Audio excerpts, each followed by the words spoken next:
The human eye can only process visual information at a fraction of a second, but that is more than enough time for a demon to map out the layout of a completely dark room. Mark, Sarah, and John stood frozen in the basement of the abandoned Blackwood house in rural Ohio. The air was heavy, reeking of rusted iron and rotting meat. In the center of the concrete floor sat a single, glowing monitor. It was the only source of light, casting long, distorted shadows against the damp walls. They had broken in looking for a thrill, a simple ghost hunt. What they found was a gateway to pure, unadulterated terror. On the screen, a live feed played from an unknown corner of the dark web. It was not a movie.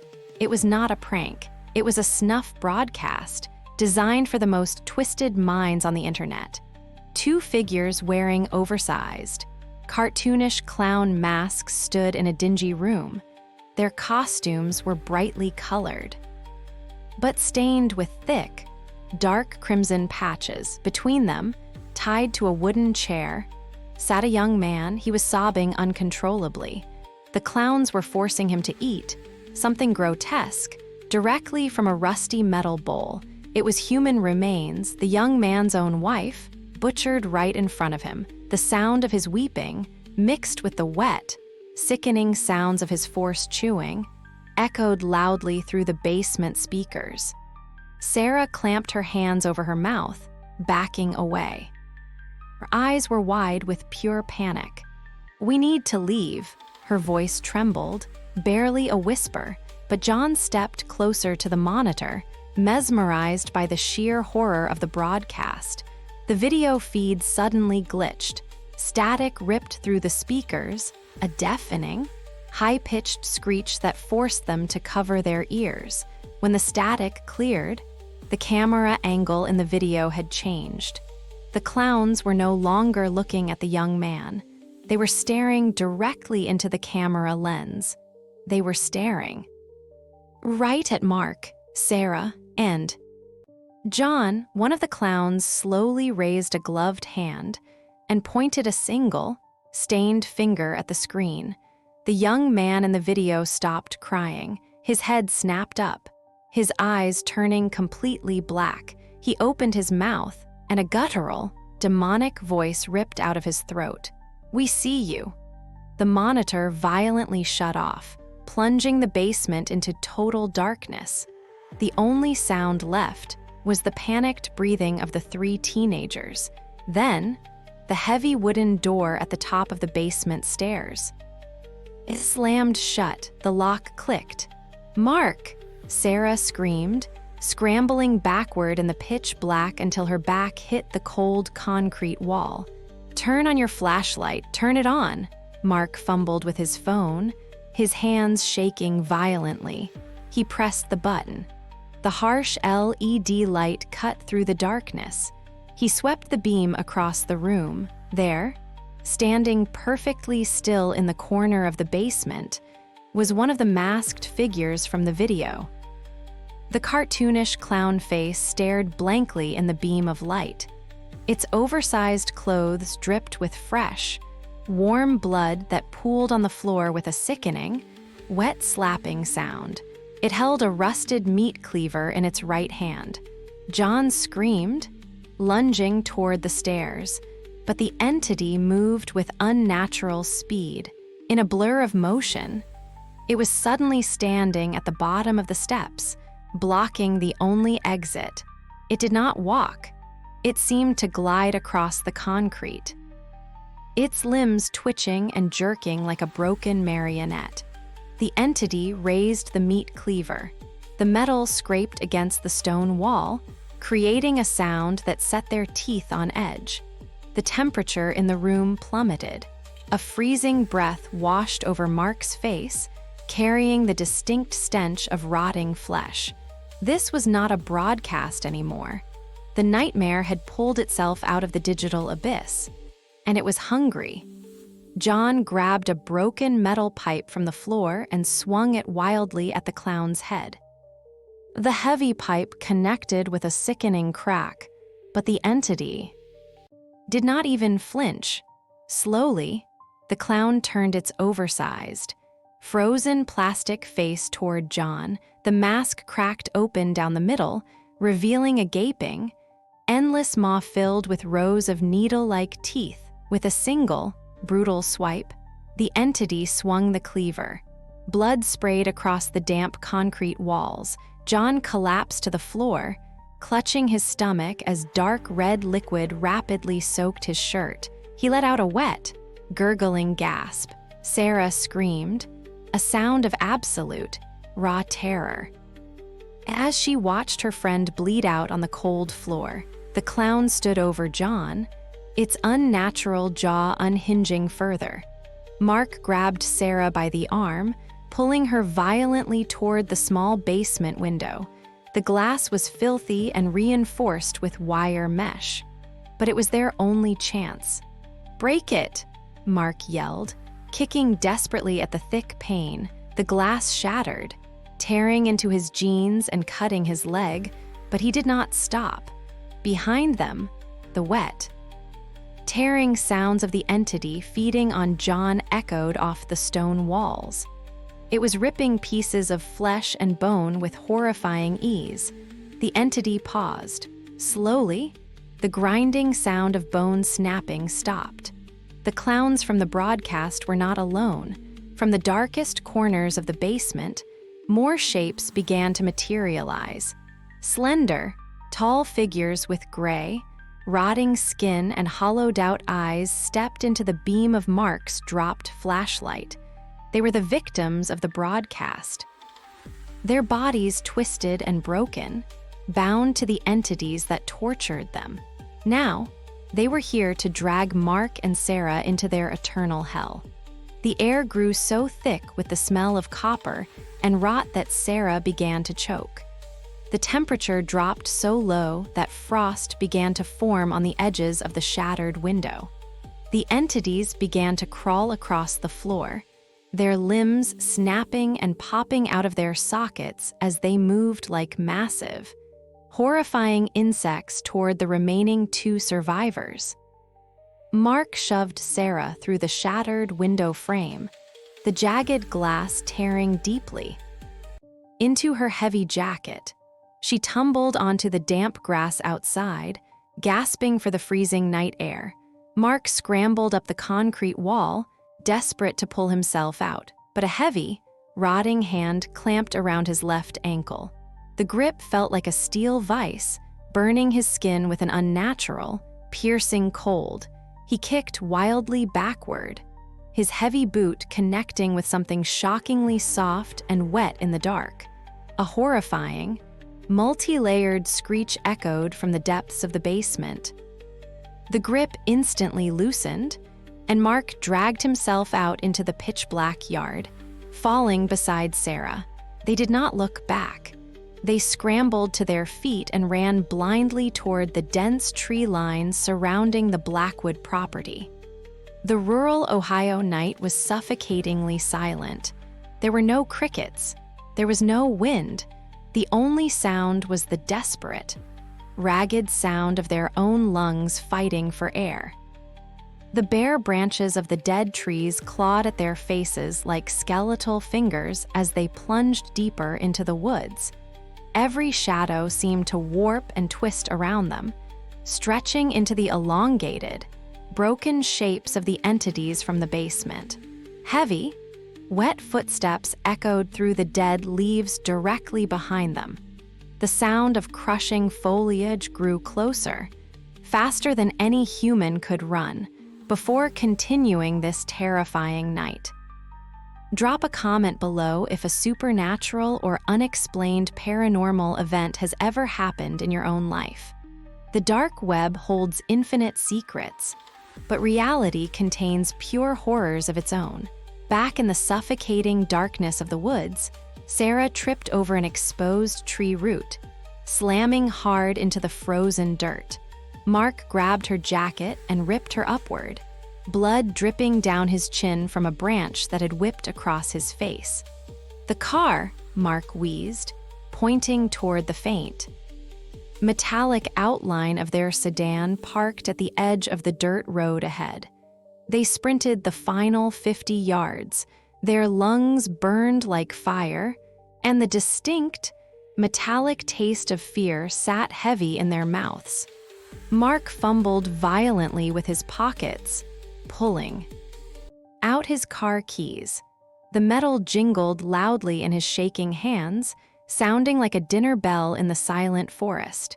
He shoved the key into the driver's side lock, tore the heavy door open, and pushed Sarah across the center console into the passenger seat. He jumped behind the wheel and slammed the master lock button. All 4 doors locked with a heavy click for a split second. They were safe inside the small, enclosed space. Mark violently twisted the ignition key. The engine sputtered, coughed, and immediately died. Mark turned the key again, pressing the gas pedal to the floor. Click, click, click. The car battery was completely dead. That was entirely impossible. The vehicle had been running perfectly less than an hour ago. Suddenly, the digital clock on the dashboard flickered to life. It glowed bright crimson, displaying exactly 3:33 a.m. Then, the car radio turned on completely by itself. Thick, heavy static hissed through the speakers. The static slowly morphed into a sound that froze the blood in their veins.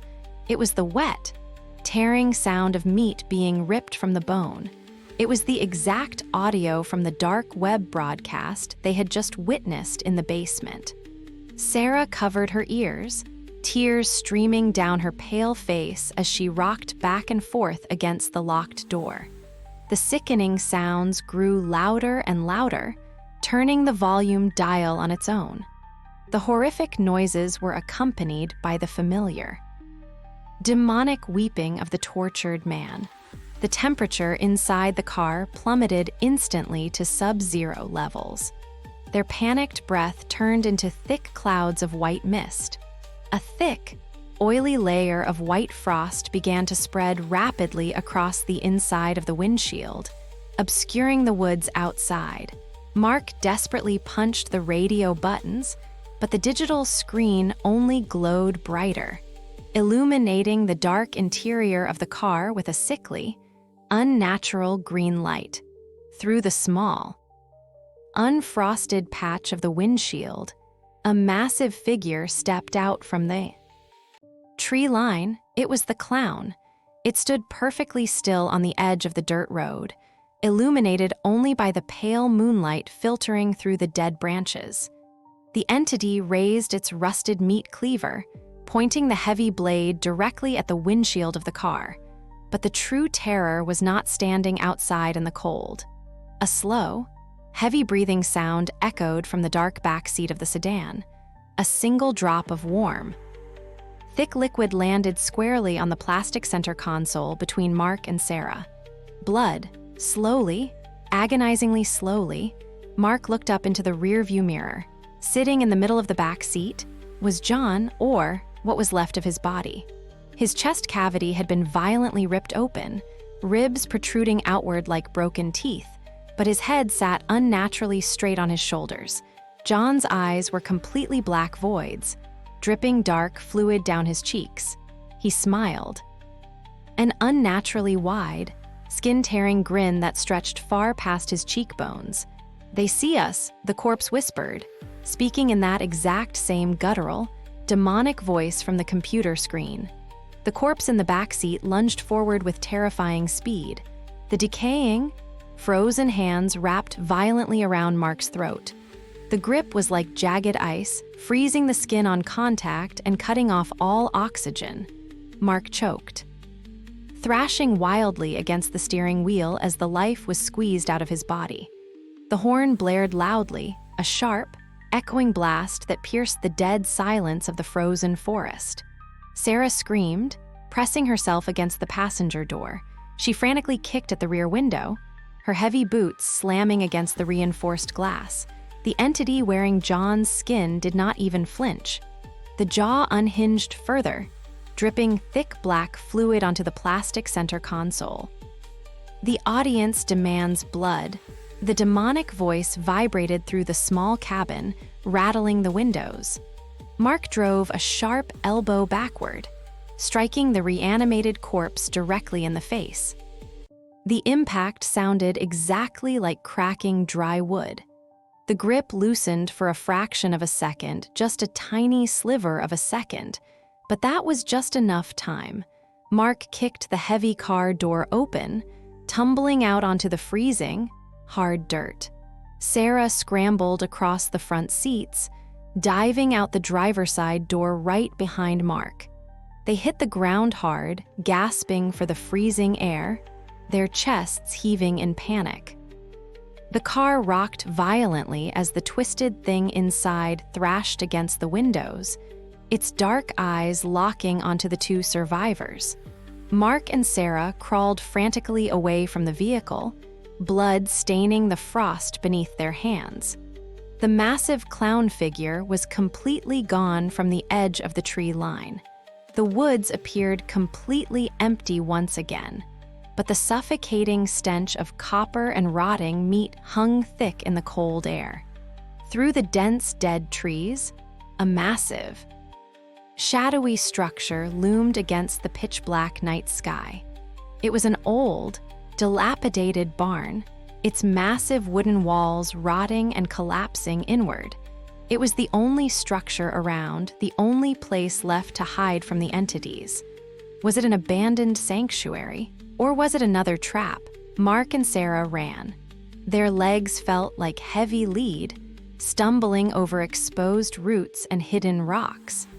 Every snap of a frozen twig sounded exactly like a gunshot in the silent woods. The large barn doors were chained shut with a heavy, rusted padlock, but the ancient wood holding the lock was soft and rotting. Mark slammed his shoulder heavily against the thick wood, splintering the ancient planks with a loud crack. They squeezed desperately through the narrow, jagged gap, collapsing onto the dusty floor inside. The interior was completely, oppressively dark. The air inside smelled heavily of dried blood, damp earth, and old animal bones. A single rusted meat hook swayed back and forth from the high ceiling, creaking loudly in the dead silence.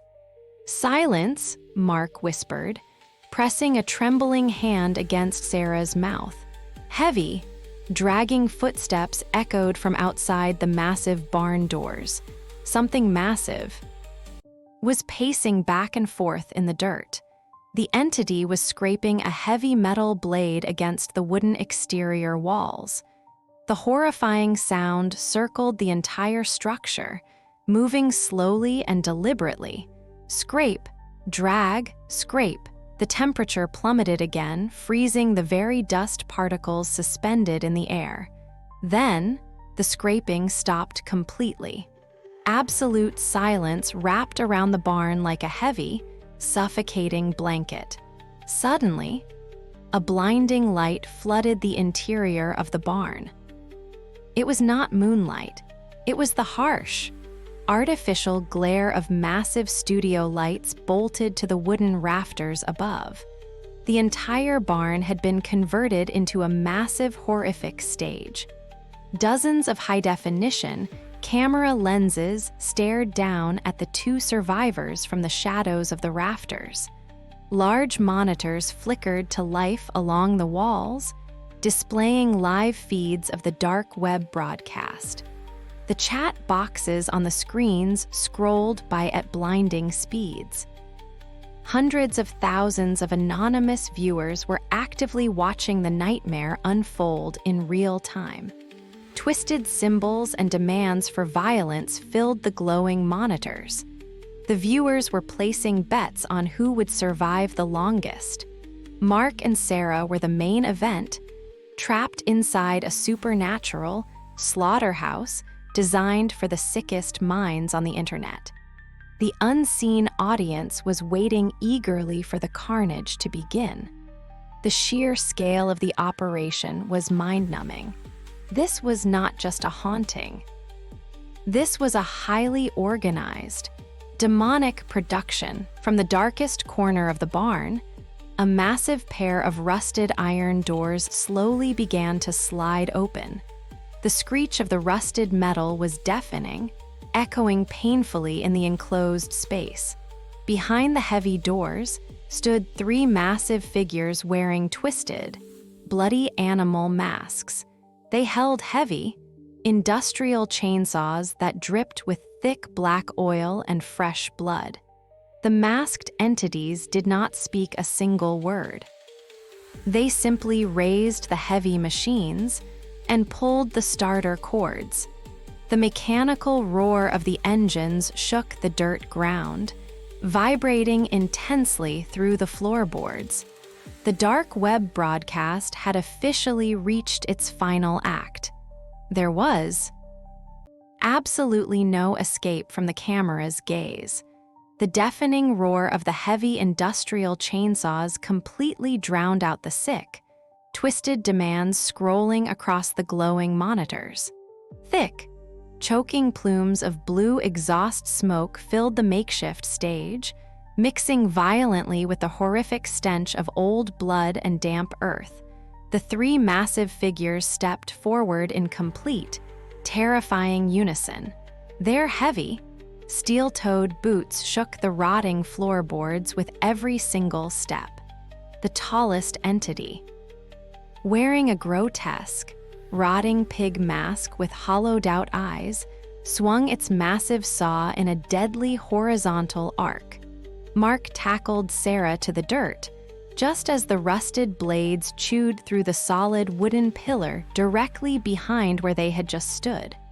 Wood splinters exploded like sharp shrapnel across the room, slicing into Sarah's exposed cheek. She did not even have time to scream. Mark scrambled blindly on his hands and knees, dragging Sarah by the collar of her jacket behind a towering stack of ancient, decaying hay bales. The cameras mounted in the rafters whirred mechanically, their red lenses pivoting simultaneously to track the survivors' desperate movements. On the massive screens illuminating the walls, the dark web chat was moving so fast it looked like a solid waterfall of white text. The anonymous viewers were tipping digital currency, paying for the killers to prolong the suffering. The entity wearing the pig mask casually walked toward the hay bales. It raised the heavy chainsaw high above its head and plunged the spinning blades directly into the center of the stack. The deafening scream of metal tearing through dry straw and hidden wire filled the barn. The heavy machinery missed Mark's shoulder by mere fractions of an inch. In a surge of pure, adrenaline-fueled panic, Mark spotted a heavy, rusted iron pitchfork lying in the dirt near an old tractor tire. He lunged forward, grabbing the heavy wooden handle with both hands. As a second figure, wearing a skinned goat mask, stepped around the side of the hay, Mark drove the rusty prongs directly into the creature's chest. The heavy iron sank deep into the torso with a sickening crunch, but the entity did not fall. It did not even stagger. Instead of warm red blood, a thick, freezing black sludge poured from the deep puncture wounds, smelling of battery acid and burnt ozone. The entity slowly looked down at the pitchfork and then back up at Mark. It let out a low, mechanical laugh that sounded like grinding gears before violently swinging its chainsaw toward Mark's legs. Mark threw himself backward, abandoning the weapon just as the saw blade ripped through the air where his knees had been. The floor! Sarah screamed from the shadows, frantically waving her hands. Beneath a pile of filthy tarps, she had uncovered a massive, rusted iron grate set into the concrete foundation of the barn. It was a heavy trapdoor, secured by a thick sliding deadbolt. Sarah grabbed the heavy metal latch, tearing her fingernails as she desperately tried to slide it free. The rusted metal screamed in protest. But the deadbolt slowly began to move. The three masked entities stopped their advance. They simply stood in the center of the barn, their chainsaws idling with a low, hungry purr. They were letting their prey trap themselves. The cameras zoomed in tight on Sarah's bleeding hands as she finally threw the heavy iron grate open. Beneath the floor, there was only a pitch-black, vertical drop. There were no stairs, there was no ladder, just an endless, freezing void stretching down into the earth. Mark looked back at the glowing screens. The chat had suddenly frozen. A single message flashed across every single monitor in the room in massive, bright red text. "Welcome to the lower circle." Without another second of hesitation, Mark grabbed Sarah and pulled her with him as he blindly jumped into the open abyss. They fell for what felt like an eternity in absolute darkness. The freezing air rushed past their ears until they violently crashed into a massive pool of thick, freezing liquid. The impact knocked the breath from their lungs. Mark thrashed wildly in the dark, pulling himself up until his hands grabbed onto a slick stone edge. He dragged himself and Sarah out of the freezing pool, collapsing onto a solid concrete floor. The air down here was unbreathable. It smelled entirely of decay and strong chemical preservatives. Suddenly, a long row of dim, flickering fluorescent lights buzzed to life high above them. They had fallen into a massive subterranean tunnel system, but it was not empty. Lining the concrete walls on both sides were dozens of rusted steel cages. And inside every single cage, something was moving in the shadows. The flickering fluorescent lights buzzed with a deafening, mechanical hum. Mark and Sarah slowly pushed themselves up from the cold, wet concrete. The fluid they had fallen into was not water. It was a thick, chemical preservative that burned their skin and stung their eyes. They looked down the endless, subterranean corridor, inside the rusted steel cages lining the walls. The shadows began to twist and writhe. These were not animals. They were human beings, or at least, they used to be. Their bodies had been horrifically modified, grafted with heavy rusted machinery and twisted wires. One figure in the closest cage dragged itself toward the bars. Its lower jaw had been completely removed, replaced with a heavy, metallic speaker box bolted directly into the exposed bone. The speaker crackled to life, emitting a loud, piercing frequency that made Sarah drop to her knees in agony. "More blood," the mechanical voice synthesized, repeating the demands of the chat room above. "More blood, more blood, more blood." The chant echoed down the entire length of the concrete tunnel. Dozens of trapped, mutilated victims slammed their decaying fists against the steel bars in perfect, terrifying synchronization. Every single cage featured a glowing red camera lens mounted in the top corner. The dark web broadcast was not just happening in the barn. This entire underground facility was a massive, supernatural server farm. Mark grabbed Sarah's arm, ignoring the burning chemical residue on his hands. "We have to keep moving," Mark yelled over the deafening chant. They sprinted down the corridor. They're wet. Boots slapping heavily against the concrete floor. The tunnel seemed to stretch on for miles, a never-ending nightmare of twisted flesh and grinding gears. Behind them, the sickening sound of metal tearing and heavy impacts echoed from the drop zone. The three masked entities with the chainsaws had followed them down. The roar of their engines roared to life once more, vibrating through the walls of the tunnel. They were not running to escape anymore. They were just running to survive for a few more seconds.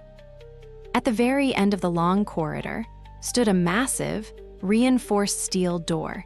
It was covered in heavy digital locks and thick bundles of black fiber optic cables.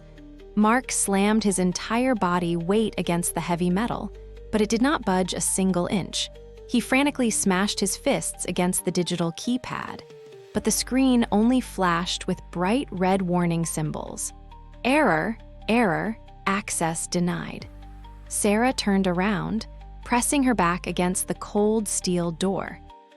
From the shadows of the corridor, the three massive killers emerged. Their heavy boots stomped methodically, splashing through the chemical puddles.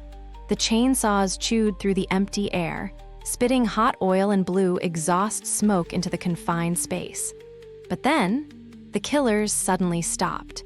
They lowered their heavy weapons. The mechanical chanting from the cages instantly went completely silent. The only sound left was the ragged, panicked breathing of Mark and Sarah above the reinforced door. A massive flat-screen monitor flickered on. The dark web chat was moving at an impossible speed, billions of lines of text blurring together into a solid wall of white light. Then, the text vanished. A single live video feed appeared on the screen. It was a perfect, high-definition shot of Mark and Sarah cowering against the steel door, but the camera angle was impossible. It was shooting them from the exact perspective of the door itself. Slowly, the heavy steel door behind them began to phase and warp. It was not made of metal at all. The entire surface shifted, revealing a massive, fleshy wall embedded. With thousands of blinking human eyes, the supernatural entities had not just built a broadcast network. They had built a living, breathing gateway to hell. The massive wall of eyes blinked in perfect unison, staring directly at the two survivors. From the center of the fleshy mass, a giant, jagged mouth ripped open, revealing endless rows of spinning, mechanical teeth. The demonic voice boomed from the monitor above, shaking the very foundation of the earth. "Thank you for participating." The three masked killers raised their chainsaws and charged forward. The massive mouth in the wall surged outward, swallowing the screams. The monitor above them instantly cut to black. The broadcast was finally over. The screen slowly faded to a simple, bright red text box. Stream disconnected, reconnecting in 3, 2, 1.